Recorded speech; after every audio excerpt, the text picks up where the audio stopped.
السلام علیکم ورحمۃ اللہ وبرکاتہ۔ آج ہم انشاءاللہ تعالی مکہ کے مذہبی اور سیاسی نظام کے بارے میں جانیں گے اور وہاں شہری مملکت کا قیام کیسے ہوا، کس نے کیا، اس کے بارے میں کچھ نالج حاصل کریں گے۔ مکہ کا جو مذہبی نظام تھا وہ بڑا ہی منظم تھا، بہت زبردست طریقے سے اس کو ارینج کیا گیا تھا۔ اب چونکہ یہ بہت صدیوں پرانی ریت تھی وہاں پہ کہ حج کے لیے آتے تھے اور وہاں لوگ رکتے تھے جب تک حج ادا ہوتا تھا، 3 دن، 5 دن، 7 دن، 10 دن، جو بھی اس وقت کے لحاظ سے ان کا جو رولز اینڈ ریگولیشنز اور ان کے طریقہ کار تھا، تو اس حساب سے وہاں پر سارے انتظامات کرنے ہوتے تھے۔ لہٰذا حج کے لیے ارد گرد کے سے جو لوگ ہزاروں افراد آتے تھے، جمع ہوتے تھے اور بتوں کے اوپر انہوں نے جنس بھی چڑھانی ہوتی تھی، چڑھاوے چڑھانے ہوتے تھے، تو اس کے انتظام کے لیے ظاہر سی بات ہے ایک بہت بڑا نیٹ ورک جو ہے وہ چاہیے تھا۔ اس کے لیے میں نے آپ کو بھی پیچھے بھی بتایا، کافی سارے میں نے عہدے آپ کو گنوائے جو مختلف قبیلوں کو عطا دیے گئے تھے ان کو خدمتگاروں کے طور پر۔ تو ادھر ہم تھوڑا سا ایک صرف حج کے حوالے سے تھوڑا سا ایک ریکال کر لیں کہ کعبے کی نگرانی اور دیکھ بھال جو تھی وہ بنو ہاشم کے ذمے تھی، اس لیے ان کو امارہ، عین میم حمزہ را ہا، امارہ کہا جاتا تھا۔ پھر سقایا، سین قوف حمزہ یا ہا، یعنی کہ یہ وہ گروپ تھا جو زمانہ حج میں زائرین کو پانی فراہم کرتا تھا اور یہ بھی بنو ہاشم کو ہی یہ خدمت دی گئی تھی۔ اس کے بعد رفادہ، را فا حمزہ دال ہا، یہ تمام جو حج کے زائرین تھے ان کے لیے کھانا پکاتے اور غربا کی خاطر مدارت کرتے، اور یہ کام بنو نوفل جو ہے اس قبیلے کے سپرد تھا۔ اس کے بعد کعبے کی دربانی، اس کی چوکیداری، اس کی کلید برداری یعنی اس کے دروازے کا کھولنا بند کرنا، اور اس میں جو نذرانے تھے ان کو جمع کرنا، یہ سارا کام جو تھا قبیلہ بنو عبدالدار کا تھا، اور اس گروپ کو کہا جاتا تھا سدانہ، سین دال الف حمزہ نون ہا۔ اس کے بعد ایثار تھا، یہ گروپ یا یہ خدمت جو تھی، خدمتگاروں کا گروپ جو تھا، یہ خانہ کعبہ میں رکھے ہوئے تیروں سے استخارہ کرتے تھے، اور یہ جو کام تھا، یہ خدمت جو ہے یہ قبیلہ بنو جمحہ انجام دیتے تھے۔ اس میں یہ ہوتا تھا کہ تیر جو تھے ان کے آگے نیزے نہیں تھے، مطلب کرنے کے لیے، زخمی کرنے کے لیے جو اس کا نوک ہوتی وہ نہیں تھی، اور ان کے اوپر ہاں اور یا نا یہ 2 لفظ لکھے ہوتے تھے۔ اس کے بعد اموال مہجرہ، یہ وہ گروپ تھا جو بتوں پر چڑھاوے چڑھانا اور اس کے انتظام اور نگرانی جو ہے وہ کرتے تھے، اور یہ بنو سہم کے حوالے تھا۔ اب نبی پاک صلی اللہ علیہ وآلہ وسلم کی آمد سے پہلے سیاسی حیثیت سے پورا عرب جو تھا ایک وہ بہت ہی خراب حالت سے گزر رہا تھا۔ مختلف قبیلے جو تھے وہ اپنے اپنے علاقے میں حکمرانی کرتے تھے، اور وہاں پر وہ اصول کار فرما تھا کہ جس کی لاٹھی اس کی بھینس۔ عرب میں جہاں شادابی تھی وہیں آبادی تھی، ورنہ لوگ دانہ پانی کی تلاش میں ہر وقت سرگرداں رہتے تھے۔ زیادہ تر حصے یہاں کے غیر آباد تھے اور جگہ جگہ پہاڑ تھے، اس میں سے چشمے پھوٹتے تھے، اور پانی کی وجہ سے وہاں پر جہاں جہاں پہاڑ تھے اور پانی کے چشمے پھوٹتے تھے وہیں وہیں کھجور اور ببول کے درخت تھے، اور اس علاقے کو، ایسی جگہ کو نخلستان کہا جاتا ہے۔ بدو لوگوں نے جہاں پانی کا چشمہ، جانوروں کا چارہ اور اپنا گزارا دیکھا وہیں انہوں نے ڈیرا ڈال دیا، تمبو تان لیے اور آسمان کے نیچے بسیرا کرنے لگے۔ بھیڑ، بکریاں، گھوڑے، اونٹ یہ ان کا قیمتی سرمایہ تھے، انہی کا گوشت کھاتے، پھر انہی کے جو باقی چربی وغیرہ تھی وہ اس کا استعمال کرتے، انہی کی کھالوں سے جو ہے وہ اپنے تن ڈھانپنے کا انتظام کرتے اور اپنے خیمے وغیرہ بناتے، اون سے جو ہے جو بھیڑیں تھیں ان کی اون کاٹ کر لباس بناتے، مینگنیاں جو تھی اس سے وہ ایندھن کا کام لیتے۔ اسی طرح ان کی معیشت کا جو زیادہ تر دار و مدار تھا وہ اونٹوں پر تھا، اور اسی کی پشت پر وہ سواری بھی کرتے، اسی لیے اونٹ جو ہیں ان کی زندگی میں بہت اہمیت کے حامل تھے، اور اگر آپ تاریخ اٹھا کے دیکھیں تو عموماً کفارہ یا انعامات جو ہیں وہ اونٹوں، سرخ، خاص طور پہ سرخ اونٹوں کی شکل میں دیے جاتے تھے۔ پیشے کے حساب سے جو ہے وہ عرب کے باشندے 2 گروپس میں ڈیوائیڈ ہیں، ایک حضری یعنی کہ شہری، اور دوسرے بدوی یعنی کہ خانہ بدوش۔ حضری عرب جو ہیں ان میں تھوڑا تمدن تھا، تہذیب تھی، یہ تجارت بھی کرتے تھے اور زراعت بھی ان کا پیشہ تھا۔ ان کے شادی بیاہ کے طریقے بہت خاص تھے، کچی اینٹوں اور پتھروں سے مکان بناتے تھے، مخصوص اور پروقار لباس پہنتے، شعر و شاعری خاص طور پر اور خطابت کا بہت اعلیٰ ذوق رکھتے تھے۔ لیکن ان کی جو گھریلو زندگیاں تھیں وہاں پر عورتوں کی برتری تھی، مہمان نواز بہت تھے۔ اس کے برعکس بدوی عرب جو تھے وہ صحرائی زندگی کے عادی تھے، غذا اور چارے کی تلاش میں ادھر ادھر پھرتے، مویشی پالتے، بہت دلیر، بہادر، مہمان نواز، وعدے کے پکے تھے۔ لیکن چونکہ تہذیب و تمدن ان کے اندر نہیں تھا اور ان کی فطرت جو تھی وہ جنگجو قسم کی تھی، اس لیے یہ جرائم پیشہ تھے۔ رہزنی کو دلیری کی نشانی سمجھتے تھے، اسی لیے اکثر اپنی اولادوں کو درندوں کے نام سے پکارتے تھے، جیسے اسد، کلب، ذئب، حفظ۔ یہ مسافرانہ زندگی گزارتے تھے، اسی لیے ان کے اندر انتقام اور جنگ و جدل جو ہے وہ بہت زیادہ تھا۔ اب ان کی اخلاقی گراوٹ بھی بہت زیادہ تھی، مطلب تمام خوبیوں سے ہٹ کر ان کے اندر اخلاقی برائیاں بھی بہت تھیں۔ شراب ان کی گٹھی میں پڑی ہوئی تھی، سود خوری کے یہ عادی تھے، بیویوں پر کوئی پابندی نہیں تھی، باپ کے بننے کے بعد سوتیلی ماں جو ہے وہ اس سے بیٹا نکاح کر لیتا تھا، ایک عورت کے کئی کئی شوہر ہوتے تھے، لڑکیوں کو منحوس سمجھا جاتا تھا، اسی لیے پیدا ہوتے ہی انہیں زندہ درگور کر دیتے تھے۔ کینہ پروری اور انتقام تو ان کے یہاں فرض جانے جاتے تھے۔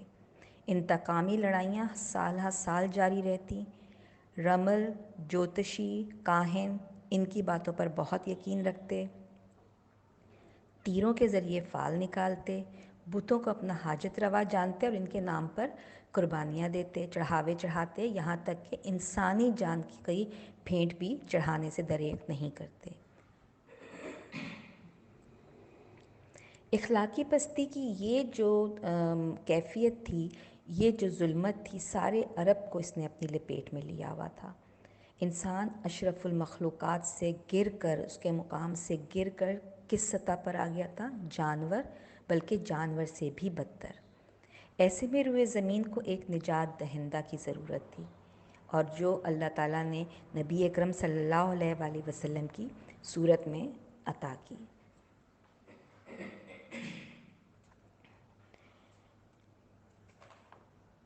اب شہری مملکت کا قیام کیسے ہوا، تھوڑا اس کے بارے میں ہم جانتے ہیں۔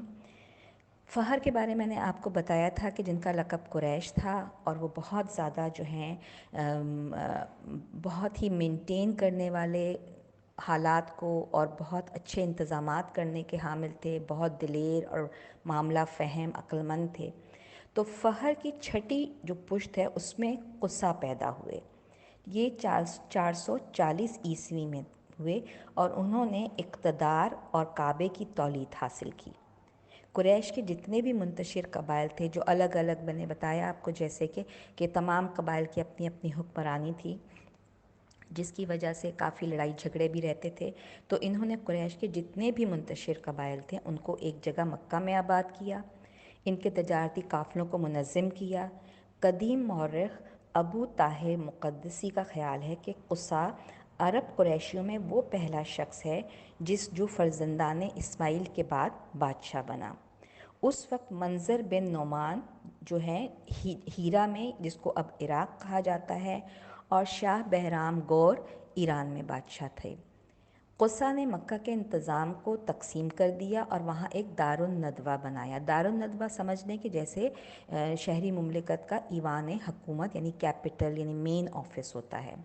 اس حکومت میں 14 عہدے تھے جو انہوں نے قریش کے 10 قبائل میں تقسیم کر دیے، جس کے بارے میں آپ کو میں نے خدمتگاروں کے متعین ہونے کے ایپیسوڈ میں بتایا تھا۔ انہوں نے بنی قریش پر خانہ کعبہ کی اہمیت بھی واضح کی اور کہا کہ حجاج اتنے مسکوس مطلب میلوں کوس جو ہے میلوں کی مسافت طے کر کے حرم کی زیارت کے لیے آتے ہیں، تو ان کی میزبانی ہمارا فرض ہے۔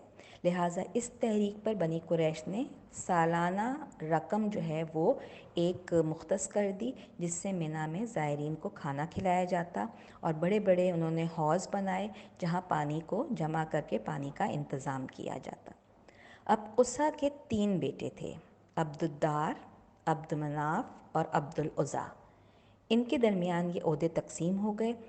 ان میں سے عبد مناف جو تھے وہ بے انتہا خوبصورت تھے، لہٰذا انہیں قمر البطحا کہا جاتا تھا، یعنی بطحا کا چاند۔ پھر عبد مناف کے بیٹے ہاشم، جن کو کعبے کی سقائیت، رفادت اور لشکر کی قیادت ملی۔ یہ بڑے حوصلہ مند شخص تھے، سخی اور دور اندیش تھے۔ انہوں نے قریش کے تجارتی کاروانوں کو محفوظ کرنے کے لیے، کیونکہ اس دور میں پائریٹس جو ہوتے ہیں، چاہے اس پہ ہوں، دریا اور سمندروں کے راستے میں ہوں یا زمینی راستوں پہ ہو، بہت زیادہ لوٹ مار مچاتے تھے۔ تو انہوں نے ان شاہراہوں پر جو ہے بسنے والے قبائل سے دوستی کی، ان سے معاہدے کیے، یہاں تک کہ شام کے غسانی اور حبشہ کے نجاشی حکمرانوں اور کیسر روم سے بھی انہوں نے تعلقات قائم کیے، اور جو محصول یعنی ٹیکس تھا وہ معاف کروا دیا۔ اس طرح ان کو اپنے تجارتی جو قافلوں کی سے جو آمد ہوتی تھی، درآمد ہوتی تھی، اس سے ان کو کافی منافع حاصل ہوتا۔ موسم سرما میں یہ لوگ یمن اور حبشہ کی طرف جاتے تھے تجارت کے لیے، اور موسم گرما میں شام اور فلسطین کی طرف۔ البتہ ایشیا میں جو کوچک کا علاقہ ہے، وہاں تک ان کے تجارتی کاروان جو ہے وہ آتے تھے۔ ایک بار مکہ میں شدید قحط پڑا، تو ہاشم یعنی کہ یہ عبد مناف کے جو بیٹے تھے وہ فلسطین سے آٹا خرید کر لائے، اور انہوں نے اونٹ ذبح کیے اور روٹیوں کے ٹکڑے بھگو کر ایک شوربہ سا بنایا، اس میں بھگویا، اور جس کو ہم سرید کہتے ہیں، اور یہ سرید جو ہے آپ صلی اللہ علیہ وآلہ وسلم کی مرغوب غذا تھی۔ تو وہ بنا کر کئی دن تک لوگوں کو کھلاتے رہے، اس لیے ان کا نام ہاشم پڑا، کیونکہ ہاشم کا مطلب ہے ٹکڑے دینے والا، ٹکڑے کرنے والا، جبکہ ان کا اصل نام جو تھا وہ تھا عمرو عبد مناف۔ ان کے انہی کاموں کی وجہ سے انہیں ابو البطحا بھی کہا جاتا ہے یا سید البطحا بھی کہا جاتا ہے۔ ہاشم کی اقبال مندی ان کے بھتیجے امیہ بن شمس کو بڑی کھٹکتی تھی۔ اس نے عرب کے دستور کے مطابق ایک مجلس بلوائی، مجلس قائمہ بلوائی، اور وہاں پر جو ہے وہ ان کو یہ دعوت دی کہ وہ یہ تمام انتظامات جو ہیں اب ان کے سپرد کر دیں، کیونکہ وہ بوڑھے ہو گئے ہیں۔ لیکن جو ثالث تھے، جو فیصلہ کرنے والے ججز تھے، انہوں نے ہاشم کی برتری کا فیصلہ دیا اور امیہ کو جرمانے کی سزا دی، اور اس کے علاوہ اسے ملک بدر کر دیا گیا۔ اس واقعے نے بنو ہاشم اور بنو امیہ کے درمیان عداوت کا بیج بو دیا، اور ہاشم جو ہے جب تجارتی کارواں لے کر شام کی طرف گئے تو 510 عیسوی میں غزہ کے مقام پر ان کا انتقال ہوا۔ یہی حضور صلی اللہ علیہ وآلہ وسلم کے پردادا تھے۔ اب جب ان کا انتقال ہو گیا تو بنی قریش کی جو قیادت تھی وہ حضرت عبد المطلب یعنی جو حضور صلی اللہ علیہ وآلہ وسلم تھے ان کے دادا کے حصے میں آئی۔ ان کی والدہ مدینہ کے قبیلے بنی نجار کی خاتون سلمہ بنت زید تھیں، اور عبد المطلب جو ہیں وہ مدینہ ہی میں پیدا ہوئے تھے اور وہیں ان کی پرورش ہوئی تھی۔ عبد المطلب کا اصل نام عامر تھا اور لقب شیبہ تھا۔ شیبہ کے معنی ہیں بوڑھا۔ دراصل ان کے کچھ بال آگے کے سامنے کے پیدائشی طور پہ سفید تھے، اور ایک بار وہ جب اپنے چچا کے ساتھ اونٹ پر بیٹھے تھے تو کپڑے ان کے پھٹے ہوئے تھے، پرانے تھے، بہت ہی زیادہ گندے ہو رہے تھے، تو لوگوں نے ان کے چچا سے پوچھا کہ یہ کون ہے، تو انہوں نے ایسے ہی مذاق میں کہہ دیا کہ میرا غلام ہے۔ تبھی سے ان کا نام عبد المطلب یعنی مطلب کا بیٹا بن گیا، مطلب کا غلام یا مطلب کا بندہ پڑ گیا۔ یہ بہت سمجھدار تھے، بہت خوبصورت تھے اور بڑے فیاض انسان تھے۔ قریش کے مصائب میں جب بھی قریش کے اوپر کوئی مصیبت، کوئی پریشانی آتی تھی تو اس کے پیچھے ان کی تمام عقل مندانہ فہم کاری ہوتی تھی، اس لیے ان کو سب لوگ بڑے احترام سے دیکھتے تھے۔ ان کی انہی خوبیوں کی بنا پر لوگ انہیں شیبۃ الحمد پکارتے تھے۔ اور انہی کے زمانے میں جو ہاتھیوں والا قصہ ہے جو کہ سورہ فیل میں جس کا ذکر ہے وہ ہے، یعنی کہ یمن کا جو بادشاہ تھا ابرہہ، اس نے ہاتھیوں کے لشکر کے ساتھ کعبے کو ڈھانے کا ارادہ کیا، اور مکہ کے قریب جب پہنچا تو اس نے شہر والوں کے جانور بھی پکڑ لیے۔ ان جانوروں میں حضرت عبد المطلب کے 200 اونٹ بھی تھے۔ وہ ابرہہ کے پاس گئے اور انہوں نے اپنے اونٹوں کی واپسی کا مطالبہ کیا۔ اس نے بڑے تعجب سے پوچھا کہ آپ کو خبر نہیں کہ میں کعبے کو گرانے آیا ہوں؟ آپ مکہ کے سردار ہیں لیکن اس کے متعلق آپ کو کوئی فکر نہیں ہے، آپ اپنے اونٹوں کے بارے میں فکر کر رہے ہیں۔ تو آپ نے بڑا خوبصورت جواب دیا۔ آپ نے کہا، میں جس چیز کا مالک ہوں اس کی حفاظت کا ذمہ دار ہوں، کعبے کا جو مالک ہے وہ اس کی حفاظت خود کرے گا۔ اور یہ جواب دے کر وہ اپنے اونٹوں کو لے کر واپس ہو گئے۔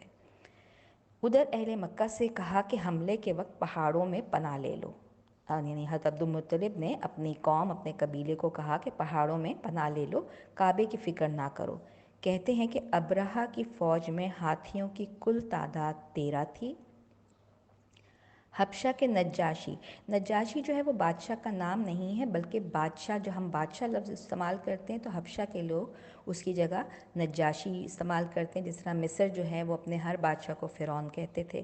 اسی طرح سے حبشہ کے نجاشی کا جو خصوصی ہاتھی تھا وہ بڑا ہی دیو ہیکل اور بڑا جنگجو تھا، اور اس کا نام تھا محمود۔ وہ آگے تھا۔ ابرہہ اس سرکش ہاتھی کو آنکس، جو ایک وہ تیر کی طرح اور کمان کی طرح آگے سے مڑا ہوا ہوتا ہے نا، جو ہاتھیوں کو چلانے کے لیے، ڈائریکشن دینے کے لیے کام آتا ہے، وہ اس کو مارنے کا حکم دینے ہی والا تھا کہ نفیل بن حبیب، اس نے ہاتھی کے کان میں کہا، اے محمود بیٹھ جا، بلکہ جہاں سے آیا ہے وہاں لوٹ جا، یہ بلد حرام ہے اور وہ اللہ کا گھر۔ نفیل یہ کہہ کر پہاڑوں میں جا چھپے۔ ادھر ہاتھی نے مار کھائی مگر آگے بڑھنے سے انکار کر دیا۔ اس طرح ابرہہ اپنے ارادے میں ناکام رہا اور لشکر ابابیل کی کنکریوں کا نشانہ بن کر کھائے ہوئے بھس کی طرح ہو گیا۔ بے شمار